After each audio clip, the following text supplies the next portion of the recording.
ꯊꯥꯒꯠꯆꯔꯤ ꯑꯗꯨꯒ ꯍꯧꯖꯤꯛ ꯑꯩꯈꯣꯏꯅ ꯄ꯭ꯔꯦꯁꯀꯤ ꯃꯤꯐꯝ ꯑꯁꯤ ꯄꯥꯡꯊꯣꯛꯆꯕꯒꯤ ꯃꯔꯝꯗꯨ ꯑꯩꯈꯣꯏ ꯊꯝꯖꯒꯦ ꯍꯧꯖꯤꯛ ꯐꯥꯎꯕꯗ ꯂꯩꯔꯤꯕ ꯊꯥ ꯃꯔꯤ ꯆꯨꯞꯅ ꯀꯔꯤꯒꯨꯝꯕ ꯃꯈꯜꯒꯤ ꯔꯤꯖꯣꯜꯠ ꯅꯠꯇ꯭ꯔꯒ ꯃꯤꯌꯥꯝꯅ ꯄꯥꯝꯕ ꯃꯑꯣꯡꯗ ꯑꯩꯈꯣꯏꯒꯤ ꯍꯧꯖꯤꯛ ꯂꯩꯔꯤꯕ ꯑꯩꯈꯣꯏꯒꯤ ꯋꯥꯊꯣꯛ ꯑꯁꯤ ꯂꯣꯏꯁꯤꯟꯕ ꯉꯝꯗꯕꯒꯤ ꯐꯤꯕꯝ ꯑꯁꯤ ꯂꯥꯛꯄꯁꯤꯗ ꯑꯗꯨꯅ ꯑꯩꯈꯣꯏꯅ ꯄ꯭ꯔꯦꯁ ꯀꯟꯐꯔꯦꯟꯁ ꯑꯁꯤ ꯀꯧꯖꯕꯒꯤ ꯃꯔꯝꯗꯤ ꯁꯦꯞꯇꯦꯝꯕꯔꯒꯤ ꯇꯥꯡ 3 ꯑꯁꯤ ꯊꯣꯏꯗꯣꯛꯅ ꯑꯩꯈꯣꯏꯅ ꯈꯟꯖꯕꯒꯤ ꯃꯔꯝ ꯑꯗꯨꯒ ꯁꯦꯞꯇꯦꯝꯕꯔ ꯇꯥꯡ 3ꯗꯒꯤꯅ ꯁꯦꯞꯇꯦꯝꯕꯔꯒꯤ ꯇꯥꯡ 19 ꯐꯥꯎꯕꯁꯤ ꯄꯨꯟꯅ ꯑꯩꯈꯣꯏꯅ ꯕ꯭ꯂꯦꯛ ꯁꯦꯞꯇꯦꯝꯕꯔ ꯍꯥꯏꯗꯅ ꯑꯃꯨꯕ ꯁꯦꯞꯇꯦꯝꯕꯔ ꯍꯥꯏꯗꯅ ꯄꯥꯡꯊꯣꯛꯆꯅꯕꯒꯤ ꯑꯩꯈꯣꯏ ꯃꯤꯌꯥꯝꯗ ꯊꯝꯖꯈ꯭ꯔꯦ ꯃꯁꯤ ꯊꯝꯕꯒꯤ ꯃꯔꯝꯗꯨ ꯃꯤꯌꯥꯝꯗ ꯑꯩꯈꯣꯏꯅ ꯊꯝꯖꯔꯤ ꯁꯦꯞꯇꯦꯝꯕꯔ ꯇꯥꯡ 3 ꯑꯁꯤ ꯑꯩꯈꯣꯏꯅ ꯍꯟꯗꯛꯀꯤ ꯂꯩꯔꯤꯕ ꯃꯅꯤꯄꯨꯔꯒꯤ ꯋꯥꯊꯣꯛ ꯑꯁꯤꯒꯤ ꯊꯥ 4 ꯃꯄꯨꯡ ꯐꯥꯔꯛꯄꯅꯤ ꯑꯗꯨꯅ ꯁꯥꯡꯈ꯭ꯔꯕ ꯊꯥ 4ꯒꯤ ꯃꯄꯨꯡ ꯐꯥꯔꯛꯄ ꯃꯇꯝ ꯑꯁꯤ ꯏꯟꯇꯔꯅꯦꯠ ꯑꯗꯨꯒ ꯑꯩꯈꯣꯏꯒꯤ ꯃꯤꯌꯥꯝꯒꯤ ꯆꯠꯊꯣꯛ ꯆꯠꯁꯤꯟꯗ ꯑꯊꯤꯡꯕ ꯊꯝꯃꯒ ꯑꯩꯈꯣꯏ ꯑꯁꯤ ꯉꯁꯤ ꯐꯥꯎꯕꯗ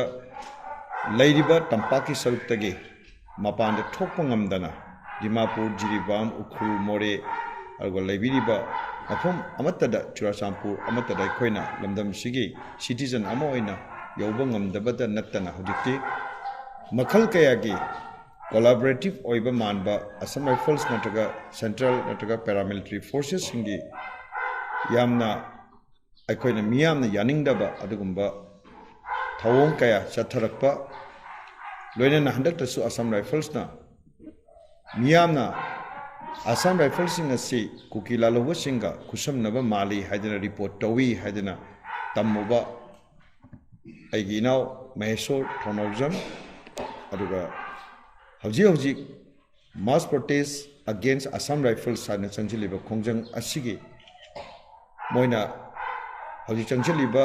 ꯄꯤꯄꯜꯁ ꯗꯤꯁꯑꯣꯕꯤꯗꯤꯌꯦꯟꯁ ꯃꯨꯚꯃꯦꯟꯠꯀꯤ ꯋꯥꯉꯥꯡꯂꯣꯏ ꯑꯣꯏꯅ ꯆꯪꯁꯤꯜꯂꯤꯕ ꯈꯔꯗꯁꯨ ꯁꯦꯀ꯭ꯌꯨꯔꯤꯇꯤ ꯄꯔꯁꯣꯅꯦꯜꯁꯤꯡꯅ ꯌꯨꯝꯗ ꯂꯥꯛꯑꯒ ꯀꯤꯍꯜꯂꯛꯄ ꯑꯐꯥ ꯑꯄꯨꯟꯒꯤ ꯊꯕꯛ ꯆꯠꯊꯒꯅꯤ ꯍꯥꯏꯕꯒꯤ ꯃꯑꯣꯡꯗ ꯎꯠꯂꯛꯄ ꯁꯤꯒꯨꯝꯕ ꯃꯊꯣꯡ ꯍꯨꯛꯇꯕ ꯑꯗꯨꯒ ꯃꯤꯌꯥꯝꯒꯤ ꯔꯥꯏꯠꯄꯨ ꯁꯤꯡꯅꯕ ꯐ꯭रीडम ꯑꯣꯐ ꯁ꯭ꯄꯤꯆ ꯁꯤꯡꯅꯕ ꯃꯌꯥꯝꯁꯦ ꯑꯩꯈꯣꯏꯅ ꯈꯜꯂꯀꯥꯟꯗ ꯍꯥꯏꯔꯤꯕ ꯁꯦꯞꯇꯦꯝꯕꯔꯒꯤ ꯇꯥꯡ 3ꯗꯒꯤꯅ ꯁꯦꯞꯇꯦꯝꯕꯔꯒꯤ ꯇꯥꯡ 12 ꯐꯥꯎꯕꯁꯦ ꯑꯩꯈꯣꯏꯅ ꯕ꯭ꯂꯦꯛ ꯁꯦꯞꯇꯦꯝꯕꯔ ꯍꯥꯏꯗꯅ ꯑꯩꯈꯣꯏꯅ ꯑꯃꯨꯕ ꯁꯦꯞꯇꯦꯝꯕꯔ ꯍꯥꯏꯗꯅ ꯃꯤꯌꯥꯝꯒꯤ ꯔꯥꯏꯠꯄꯨ ꯗꯤꯀ꯭ꯂꯦꯌꯔ ꯇꯧꯕ ꯃꯤꯌꯥꯝꯒꯤ ꯐꯪꯐꯝ ꯊꯣꯛꯄ ꯔꯥꯏꯠꯇꯨꯕꯨ ꯑꯩꯈꯣꯏꯅ ꯇꯥꯟꯖꯕꯒꯤ ꯑꯗꯨꯒꯨꯝꯕ ꯈꯣꯡꯖꯪ ꯑꯃ ꯑꯣꯏꯅ ꯆꯪꯁꯤꯟꯖꯕꯅꯤ ꯐꯝꯕꯩꯅ ꯑꯗ ꯑꯩꯈꯣꯏꯅ ꯐꯝꯕꯩ ꯍꯥꯏꯕꯁꯤ ꯄ꯭ꯂꯦꯠꯐꯣꯝ ꯑꯃꯈꯛꯅꯤ ꯂꯨꯞ ꯅꯠꯆꯗꯦ ꯑꯗꯨꯅ ꯃꯁꯤꯒꯤ ꯃꯈꯥꯗ ꯑꯩꯈꯣꯏ ꯋꯥꯈꯜꯂꯣꯟ ꯃꯥꯟꯅꯕ ꯑꯗꯨꯒ ꯑꯩꯈꯣꯏ ꯆꯪꯁꯤꯟꯃꯤꯟꯅꯕ ꯌꯥꯕ ꯃꯤꯌꯥꯝ ꯑꯃꯗꯤ ꯃꯤꯌꯥꯝꯒꯤ ꯂꯩꯕꯤꯔꯤꯕ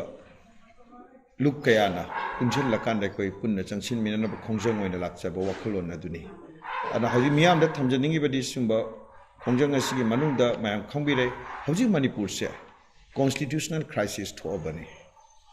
ꯑꯩꯈꯣꯏꯗ ꯂꯩꯔꯤꯕ ꯂꯩꯉꯥꯛꯁꯤ ꯀꯔꯤꯅꯣ ꯑꯩꯈꯣꯏꯗ ꯂꯩꯔꯤꯕ ꯁꯤꯁꯇꯦꯝꯁꯤ ꯀꯔꯤꯅꯣ ꯑꯩꯈꯣꯏꯁꯦ ꯃꯤꯂꯤꯇꯔꯤ ꯔꯨꯜꯂ ꯄꯨꯂꯤꯁ ꯁ꯭ꯇꯦꯠꯂ ꯅꯠꯇ꯭ꯔꯒ ꯗꯦꯃꯣꯀ꯭ꯔꯦꯇꯤꯛ ꯁ꯭ꯇꯦꯠꯂ ꯍꯥꯏꯕꯁꯤ ꯌꯥꯝꯅ ꯀꯟꯐ꯭ꯌꯨꯖꯤꯡ ꯑꯣꯏꯕ ꯑꯗꯨꯒ ꯏꯚꯟ ꯑꯦꯁꯦꯝꯕ꯭ꯂꯤ ꯐꯝꯕꯒꯤ ꯃꯑꯣꯡ ꯇꯧꯊꯣꯔꯛꯏꯕ ꯃꯌꯥꯝꯁꯤꯗ ꯗꯤꯃꯣꯀ꯭ꯔꯦꯁꯤ ꯍꯥꯏꯕꯁꯦ ꯃꯤꯌꯥꯝꯒꯤ ꯂꯩꯉꯥꯛꯅꯤꯗꯤ ꯍꯥꯏꯔꯒ ꯃꯤꯌꯥꯝꯁꯤ ꯌꯥꯝꯅ ꯊꯑꯣꯏ ꯎꯁꯤꯠꯇꯕ ꯅꯠꯇ꯭ꯔꯒ ꯃꯤꯌꯥꯝꯒꯤ ꯔꯥꯏꯠꯁꯤ ꯈꯣꯡꯒꯣꯏꯅꯕ ꯃꯥꯟꯕ ꯃꯌꯥꯝ ꯑꯃ ꯆꯪꯁꯤꯜꯂꯛꯄꯅꯤꯅ ꯁꯤꯒꯨꯝꯕꯁꯤꯗ ꯑꯩꯈꯣꯏ ꯃꯤꯌꯥꯝ ꯑꯩꯈꯣꯏꯁꯤ ꯇꯨꯃꯤꯟꯅ ꯂꯩꯊꯣꯛꯐꯝ ꯊꯣꯛꯇꯦꯅ ꯈꯟꯖꯔꯀꯥꯟꯗ ꯑꯩꯈꯣꯏꯕꯨ ꯇꯁꯦꯡꯅ ꯁꯤꯒꯨꯝꯕ ꯂꯩꯖꯔꯝꯕ ꯃꯤꯌꯥꯝꯒꯤ ꯔꯥꯏꯠ ꯑꯁꯤꯕꯨ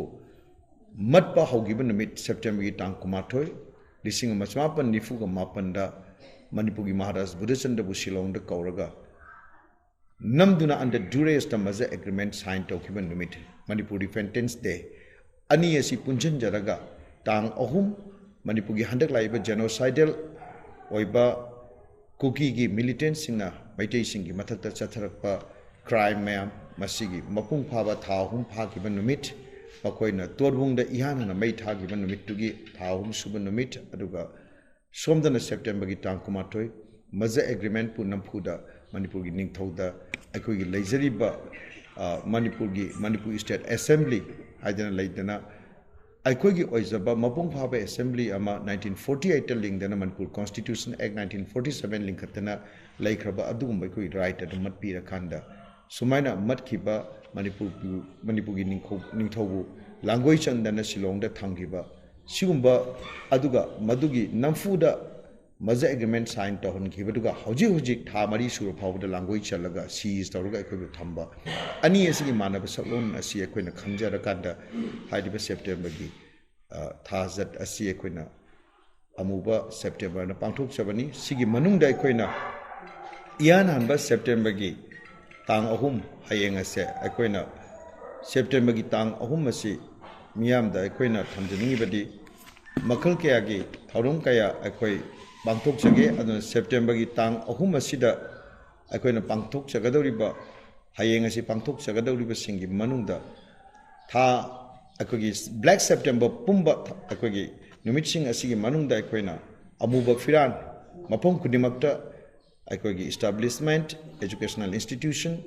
अरुगा ऑफिशियल की लाइब्रेरी डिपार्टमेंट खुदिमक अरुगा क्लब माइरापाबी खुदिमकना अमुबा फिरान सिंखलकांदा